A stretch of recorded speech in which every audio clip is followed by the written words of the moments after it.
Mekong Delta. Yeah. Which the Mekong Delta, was that next to Cambodia? Because I know you were in Cambodia, or not in Cambodia, but you're right on the mountain Yes. ranges of Cambodia. Mekong Delta was next to Cambodia. Matter of fact, we had a number of operations right on the Cambodian border because the North Vietnamese used sanctuaries in Cambodia in a way that when they got into trouble, we were after them. They would go across the border, and we could follow them. We had them. So technically, we weren't allowed in Cambodia. That's right. At this time. And that was a big problem because they had staging areas. The Ho Chi Minh Trail, the biggest, well, it wasn't a trail, it was a highway with way stations and bunkers, and they used vehicles to move the supplies south. In addition to coolies, they were just drafted people in the north and forced them to carry supplies down to south. And we could go after them. We could see them. We knew they were going there, and by international law and agreement, we couldn't go until Nixon got in office, and there was a agreement, a very short 30-day agreement, that United States military could go in, and I think, well, I called it an excursion, but there was an official name for it.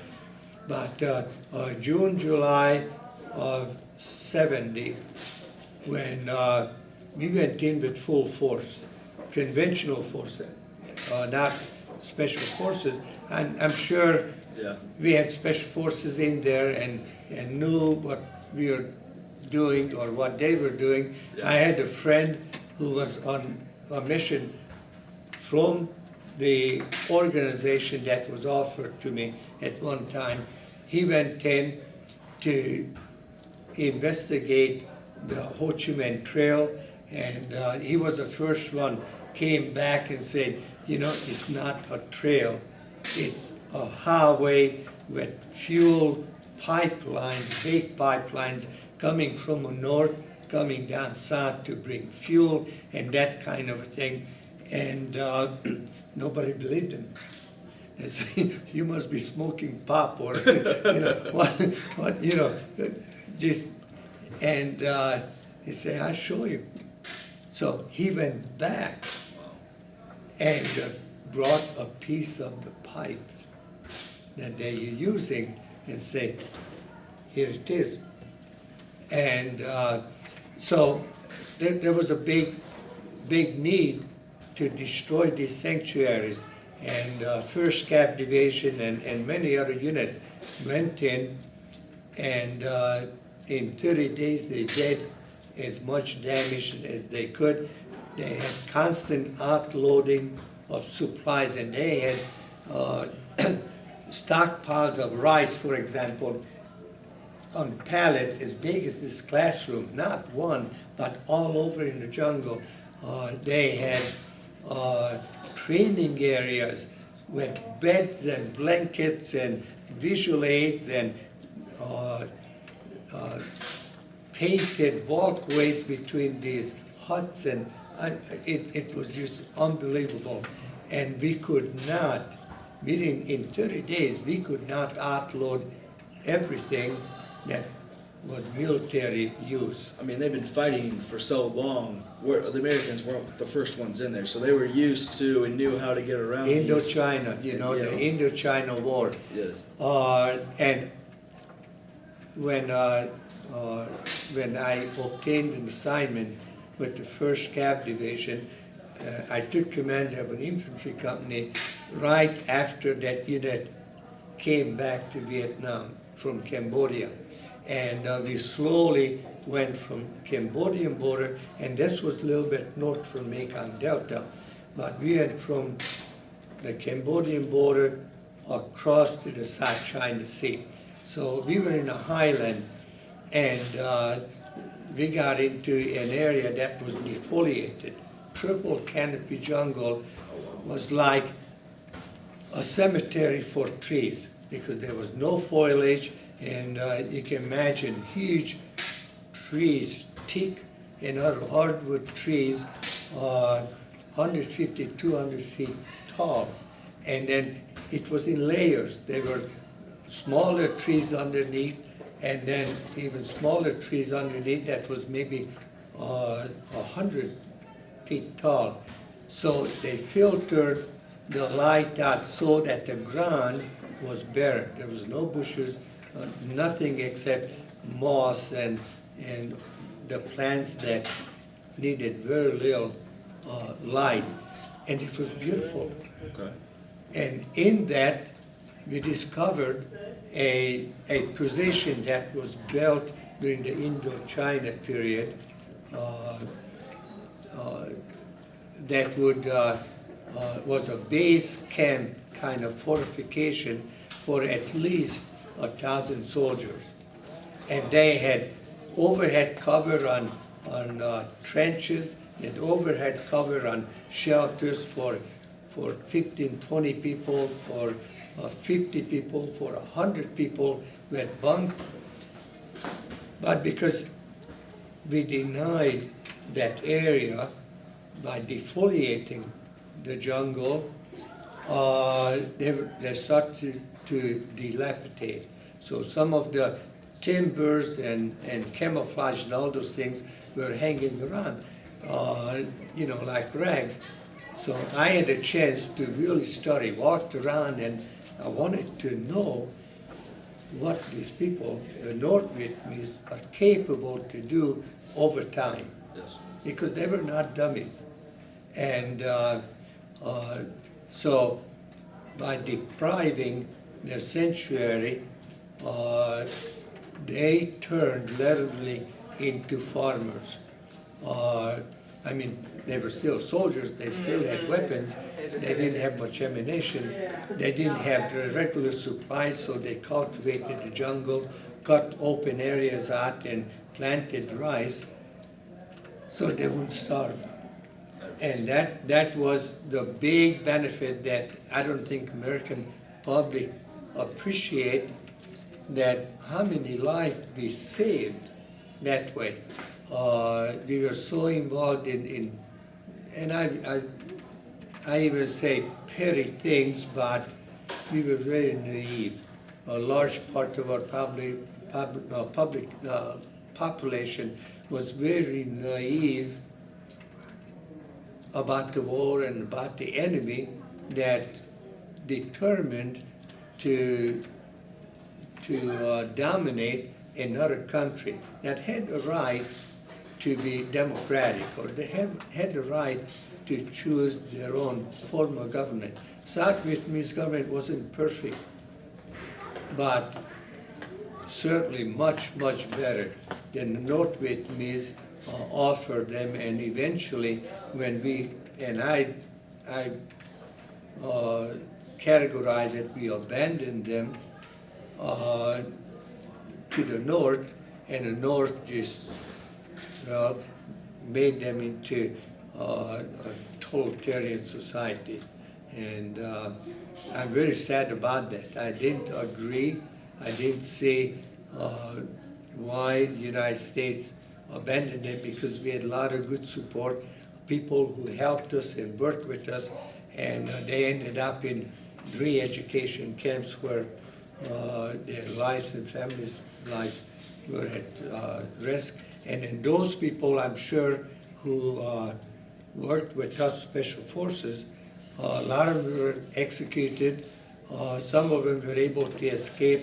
You heard in history or maybe in books about the boat people.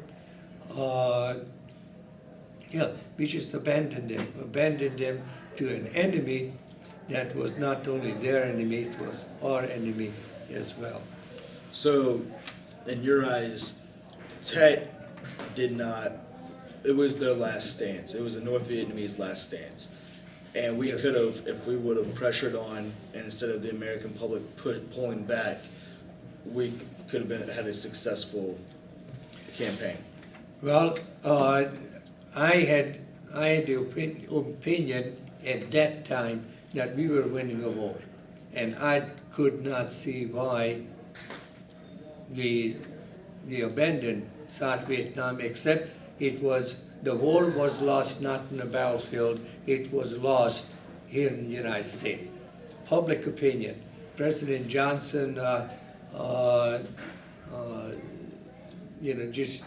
just couldn't take the pressure that requires of a leader to wage war.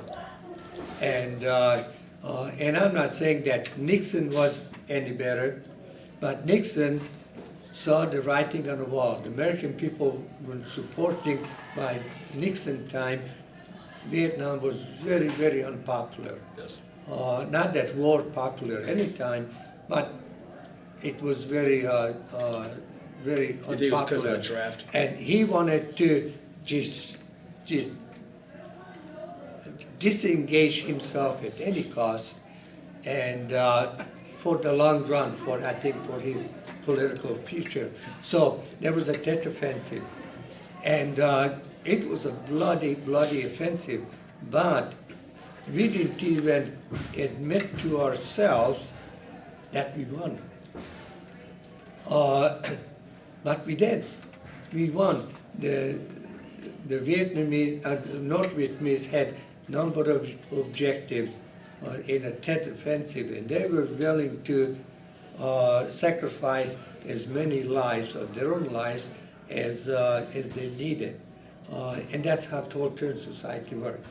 Soviet Union during World War II had these mass attacks, and only the first row had weapons, and the others went in to an attack without weapons, but the plan is, okay, so many of your body's gonna die, and you just go pick out their weapon and go on. Well, Tet Offensive was that way. And at home, it caused a big upheaval, and but North Vietnamese achieved none of their objective. So then there was a Paris peace talk that Nixon and some of the other diplomats went to Paris and persuaded the North Vietnamese to come and talk peace, to get an agreement for a ceasefire. And North Vietnamese wasn't going to go and participate in it. And so we had a number of B-52 strikes in North Vietnam. And there were a number of names for them, linebackers, and I can't recall that huge B-52 bombing. And even North Vietnamese was our enemy. We were restricted where we could bomb. We knew that Haiphong, is it a harbor in North Vietnam? But anyway, the big harbor, ships were coming in from all the communist countries, and we could have just wiped them off. And we restricted ourselves. We had no fire zone within the nest of the enemy. And in a way, because of those restrictions we imposed upon ourselves, we developed the technology, the smart bomb. And initially, it was very elementary, but now, Super smart. big thing, big advancement. But it retarded us, it tied our hands behind our back, fighting an enemy which fought lawlessly. But anyway, the bombing was so successful that the North Vietnamese went to Paris and sat down with us to talk peace. And I know this for a fact because a few years ago I saw a program on Public Network, PBS. PBS, where they interviewed the North Vietnamese general who was on that committee, not committee, but on that delegate. And he was the high ranking in North Vietnamese army. And he said in TV that, which I know, that when they went to Paris, they went with the understanding that we will give him an ultimatum, and regardless what the ultimatum would be, they would accept it. Okay. That if the United States demand that they would leave South Vietnam and leave everything behind, they would accept it because the suffrage was so big, the impact of losing Tet was so large that they were ready to quit.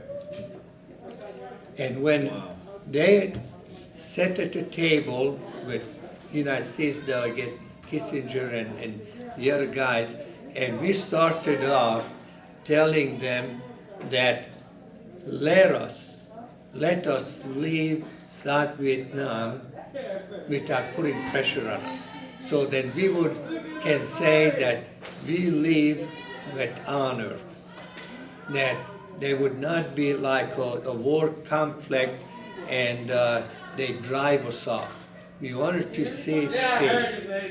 And when they heard that, they went back to their discussion on their own, and they were shocked because they were ready to leave, and now they realized they were in a driving seat.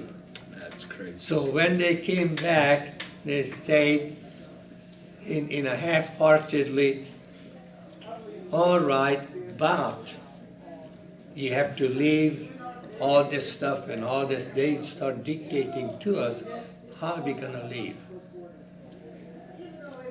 And even then, when we were leaving, because remember it was that, okay, so American forces will not participate in any fighting. And then we will move a number of divisions back where we had just a caretaking group, in very small. And they still couldn't believe that we would leave. So they came to the border of South Vietnam with military force and stopped to see what we're going to do. Because we monitored and we knew they brought this unit up right to the border. And we did nothing. We continued to move. Okay. And then he said, they still could not believe that we would just leave like that. So then they took a small town right next to the border. They attacked them and fired guns and tanks and stopped and waited for our reaction. They just really knew that when they provoke us that way, then we will really respond. And we didn't. So then they said, okay, we're going to go take a province. And they attacked the province and shot them up and occupied it. And they waited for our response, and we did nothing. We continued to withdraw our unit and pull back. And then they said, okay, really? Americans really gonna leave? So then they just went, and by that time, you know, it was, well, not within our good judgment and capability to bring all those troops that we brought out to put them back in. It would have took, you know, that kind of a build-up. And so they just went and rolled down and rolled into Saigon, now Ho Chi Minh City, rolled in and subjugated all the people. And then we declared that we came back from Vietnam War of peace with honor. And it was a disgrace. And we still suffer from it. We still do. Our national integrity is not of the United States, which used to be. We're not a poor country, we're not a beaten country. We have a lot of spirit, but there's a big black spot in our country's pride and tradition. Yeah. So, and of course, all along the Vietnam War, my mindset went back to 1956. Yes. Where we were fighting for freedom from the Soviet Union, and we were willing to fight for our freedom, but we didn't have a chance. We didn't have the weapons.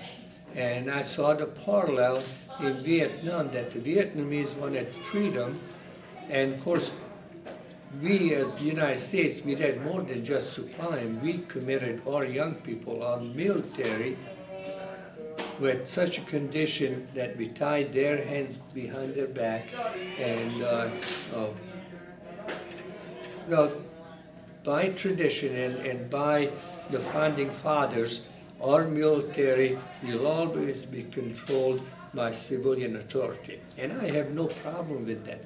That's good, because we avoid dictatorship, not even dictatorship, but the military dictatorship.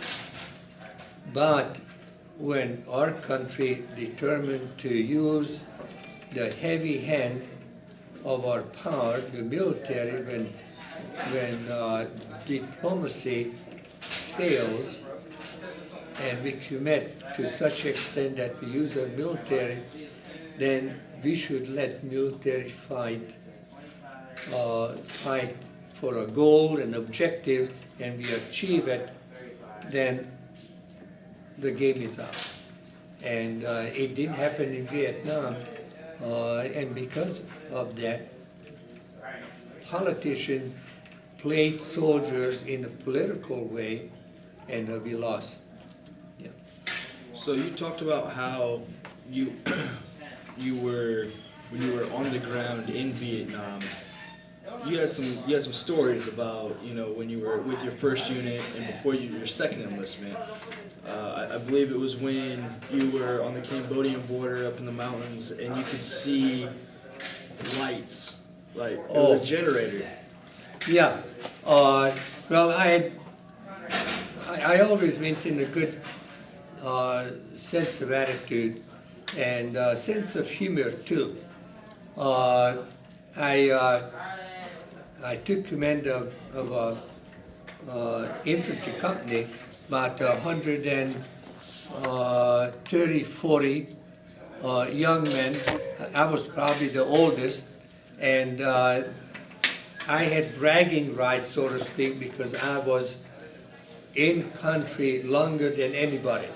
And that's not bragging right, but that helps establish my credibility, because I was already in country for a whole year and I extended to stay in. I took a 30-day leave, went home and cleaned the clothes and shaved and all that, and I was out in the jungle all the time. So when I came back, I took command and I introduced myself to the soldiers. We were on a fire base. This was with the 1st Cav Division, and I read in the news about the Cambodian excursion. They just came back. They were in heavy fighting, so they were very skillful and victorious warriors, and I respected that. But I also want them to know that I'm not a new guy. I learned about the enemy in the previous 12 months. I learned their tactics. I learned about the culture because I took a class on Vietnamese culture before I went to Vietnam. I was not language skilled, but I had respect for the people.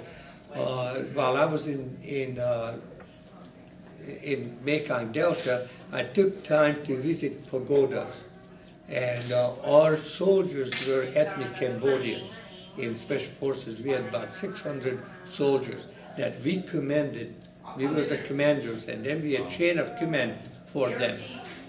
And that was the big benefit for Special Forces, because there were 12 Americans command and operate and wage war with 600 locals. Okay. So they fought for their homeland, and we let them know. We trained them. So then, when I took command of the company, I introduced myself to my soldiers so they know about me. And then I asked them, I want to know about them, what they did in Cambodia, how things were. So we would have a mutual understanding, and I set very little rules, and I trusted them. One of the rules I did, because, that is that only the person who get checked by the medic could go out of the field and go back to the fire base. Because I noticed right away that a lot of people were going to the fire base for whatever reason. And I talked to the medic and I said, why is that? I said, well, because everybody comes down with jungle rot. And jungle rot is a skin disease you get when you're in wet condition all the time. And of course, that, and it goes all the way up to your crotch. And oddly, I was in the year in the Mekong Delta in water. We never had jungle rot. Really? So I asked, I said, not that Hungarians cannot get jungle rot, but I said, why? So, the medic said that, you don't get enough foot powder to keep your body dry. I said, okay, I'll take care of it. So they got foot powder, and so that's why one rule is that a person, before go to the medic, he would, and before he go back to the fire base, he would have a real reason, medical reason, to go back there. It's something that we cannot handle out in the field. And medic was really good. He was very skillful, and we stayed out in the field in big numbers. And then the other rule was that when somebody had to go back to fire base, then they come out on the next, we called it log days, logistic day. In a cab, we received resupply every third day. Okay. So the most anybody would stay out of the field for good reason is 3 days. And everything else, and it was great. We were out in force because I also told my soldiers that there's no secret about the size of our unit, because they can bet their bottom dollar that we stay overnight, and we move every day. We would stay overnight. The next day, somebody will come behind us and count the number of sleeping positions. And if we appear to be a small unit, who they gonna pick on the small one? I say, I don't want anybody to get the idea, and you cannot fake it. You cannot get anybody the idea we are a small unit. So we were full strength, and we never crawled, we were never attacked, nothing at all. We went in several times because a smaller unit, the recon unit, made contact, and we had to go in and extract it. And one of the stories is that only one person under my command that got the Purple Heart, and it was for a scratch, because I took my unit very close to the one that recon unit. They were engaged, pinned down, and took him very close where artillery couldn't come in to help him. So then we would lay a base of fire, we would fire at the enemy, and under that fire they would come back. And you had to be very close. And the North Vietnamese know it. So as soon as we got our guys out, they followed them close to us because they knew if there would be some distance, then I would have the upper hand with the big guns. And but they stayed very close where we couldn't use artillery, but I had gunships, Cobras, up in the air. So I told the guy, I said, look, we are close, but this is where I want you to fire. And so we had our plan set up with the pilot, and he said, oh, you really sure? That's really close. I said, that's where I want you. So I passed the word on to our guys that when I tell you to stay low, you stay low. And the gunships made the run, and the dirt, rockets and machine guns, everything, and the dirt flew over our head. And I thought, thank God that you're on our side. So then they came back again and made another run, and I told everybody to get down. And there was one young man. He wasn't satisfied to see the gunship firing the rockets, but he wanted to know where the rocket's going to land. And of course he got the fragment, and right away, medic, and I thought, took him seriously. So I called the medic up and stripped him down and looked at him, and he had a scratch. And thank God that's what he got. So he asked the medic, he said, am I going to get the Purple Heart? And the medic said, yeah, you're going to stay out here. I will put the Band-Aid on it, but yeah, you will get the Purple Heart. And then the other thing is, and this was with Special Forces, we were trying to stop the North Vietnamese from coming across Cambodia and going to one of the 7 mountains in the Mekong Delta. And if you visualize Mekong Delta, a huge area, be flat like the stable top. And it was so flat that when the monsoon came in, the water would start running on top, and as the water rose maybe by inches, it just spread all over everything. So in this flat area, there were 7 mountains, like 7 rock piles. I mean, huge rock piles, and that was all in the North Vietnamese sanctuary. And these rock piles were so massive and so defended for so long that we didn't want to spend life to go take it. We would bomb him every so often, we would do all kinds of things, but if we could just keep the infiltrators coming in, resupply them, the plan was that eventually we will starve them out. Well, we were called in to prevent the infiltration. And from our position, at night, I would watch with binoculars because, you can see better with binoculars than otherwise. And I noticed up about 2/3 up a mountain, there was a light. And I could see it with the naked eye, but with the binocular, I could see that it was a light, and it wasn't a campfire, it was a steady burning white light.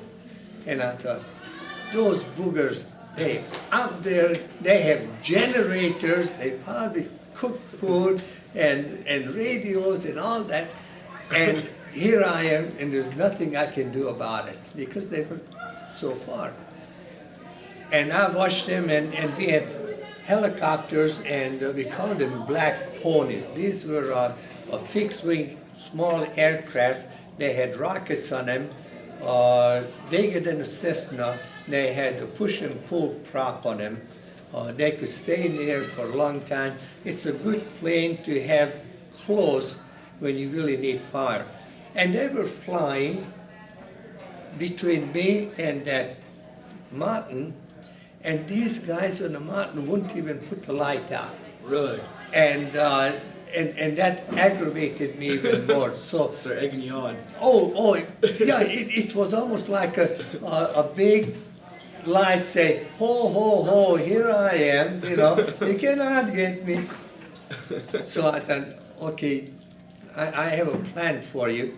So I talked to a unit, a Special Forces unit, a B team, close by, and they had a 106 recoilless rifle. And it's a big gun. It sits in a Jeep, and it's a unique gun. It's an anti-armor weapon. And I was familiar with it from prior to Special Forces experience.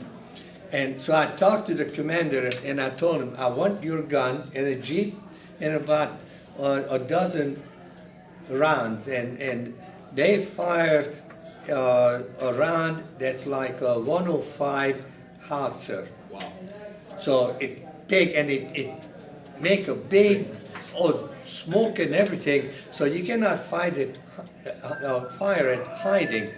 But I thought, if I can just get that gun close enough, so then I could go fire it, but not too close so they can fire at me. And it had about 1,800 yards on the side.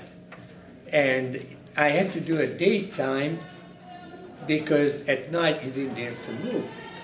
So you were exposed, but you had a vehicle. So I talked to some of my guys and say, this is what I have. You want to go with me? Yeah, we go. And I knew, of course, the range. I knew how to use that weapon properly. And we went close to the mountain that we were right at the maximum range. And the night before, we kind of picked out aiming points where the light is, because daytime you didn't have light, but we were pretty close, and we fired all the service rounds. And about the third round, we had a bigger explosion than before. So I was pretty confident that we had something that blew up, and it wasn't rocks or wasn't anything. And then we came right back. Nobody fired at us. We didn't run into any mines. And saying just almost like child play. Yeah. But it was a good calculated guess. And only way I can say that is because from then on, the light on the mountain never came up. And I thought, boy, that was great. And just tell you another, and really that, and I understood then, and I understand now, that was a life danger kind of situation. But again, we were professionals, we were confident, we know what we were doing. But another more humorous thing is with the cab. I was with the cab almost about about 3 months. And the system was that we received one day our supply, and then second day we would call in on radio what we would need: ammunition, uniforms, maybe replacement of rifles or whatever we needed beside water and ration. We would call them in, and then the third day they would bring it out. And there would be a rotation system between units, like companies. And at night, there's nothing going on. I mean, you're out in the jungle on your own, you have your security, 50% security, half of your troops are sleeping, half of them standing guard, awake. And so it's monotonous. In the jungle, it's total darkness. You can't even see your hand in front of your face. And my rule was for the radio operators. I had 2 radio operators that they responsible to carry and maintain radio contact with higher headquarters. But at night, I'm responsible to listen to the radio, and if there's any message or something, then I would answer it, because the penalty was if you fall asleep, then they would fire around to a what we called a prepositioned location, and it was about 300-400 yards from you. They just fire around a wake-up call, and not only you know that somebody fell asleep, but everybody else know that. So it was kind of embarrassing that if I would fall asleep, but I told the guys I wanted them to be rest for next day because we moved all the time. We climbed mountains, we were in a highland and all kinds of stuff. But I was in country for so long that my mind was so trained that I would not hear if the higher headquarters would call another radio, another unit. All of us had call signs, our own call sign. But if they called my call sign through the radio, I would know right away. I had the two headsets on my shoulder. I would sleep, and then I would know if somebody from my platoon would call, I would recognize that, and somebody from my headquarters, I recognize it. And never they had to call more than once. So it was monotonous. All night, just listening and until you fall asleep. And I had to sleep. So my imagination went on. Different units wanted this and that and all familiar things. So I thought, Bierbaum gonna start playing games. And so when it was when it was everybody finished their calls and the radio went silent, so I called the higher headquarters. So of course I wasn't talking to colonels or majors, radio operators, the sergeant. And so I called and he answered right away. And I told him that with call sign, with code, that I would like to have a hamburger on the next supply mission. And the guy said, Roger? Yeah. Oh man, you have to be kidding. You're gonna play games with me? And the next supply mission, of course, nothing came. But I waited again next day when we called the supply, and when everybody finished, I said, okay, this is me. I really appreciate that hamburger, but could you tell the cooks to put them on the sesame seed buns? And it went on. I critiqued them for the previous supply, like French fries was kind of soggy, or the ketchup was too much on a hamburger, and then finally I went all through, my mouth was drawing, and I said, I would really like to have a sheet. Now, we were so hot, we didn't have sleeping bags. We had like a poncho liner, the real thin cover, and it was sufficient enough. But so can you send a sheet for me, and please put them in plastic bags so it wouldn't get wet? And yes, and then next time I wanted a pillow, and then I told him I didn't want that pillow because I'm allergic to whatever is in it, and it went on for about good 2 months. Wow.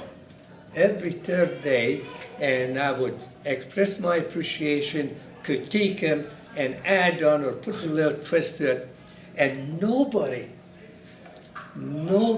challenged, nobody said, who is this SOB getting preferential treatment?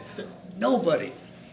And on a last resupply mission, I knew I was coming back home, and on a last resupply mission, on a last helicopter that came over, and it was surprising to me because everything was changed. We got all of our supply, all the stuff went back, and then this one helicopter came over and the radio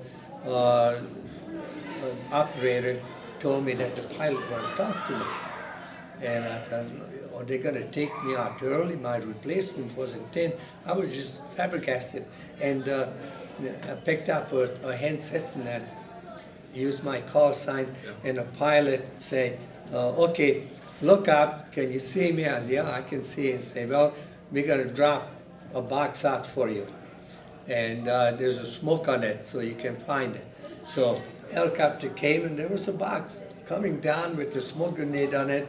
So I told one of my guys, I said, go and bring it in. I thought that there would be operation plan, there would be maybe a map in it or that kind of thing. So the guy I sent out, he brought it in, it was an ammo can. And I thought, what could be? I opened them up, and guess what was in it? Cheeseburger. Cheeseburger, that's right. And now I had, at least 10 soldiers around me. Yeah. And one cheeseburger. And I could not go and, that's for me. I ordered it. No. I said, guys, go and have it. And everybody had self-restraint. Nobody just ate the whole thing. They all shared it. And that was a good sense of humor that I'm very proud that I maintained in a combat zone. And of course it wasn't unusual for them to share, because when I arrived at the unit and took command, one of the first things I learned is that if you write home a letter and ask for a package, there better be smoked oysters in it. The unit, about 130, 40 guys, were hooked on smoked oysters.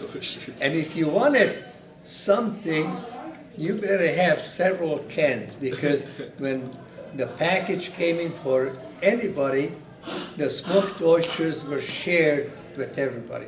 So when I wrote the letter to my wife, I said, look, I have a crazy unit here, and they are hooked on smoked oysters, so when you send anything, there better be smoked oysters. So we all had, and matter of fact, I still love smoked oysters. When I go shopping, I go buy and canned meat, I pick up a couple of smoked oysters. Wow. Yeah, because it's really, really great. Brings back to those memories, huh? Very good, yeah.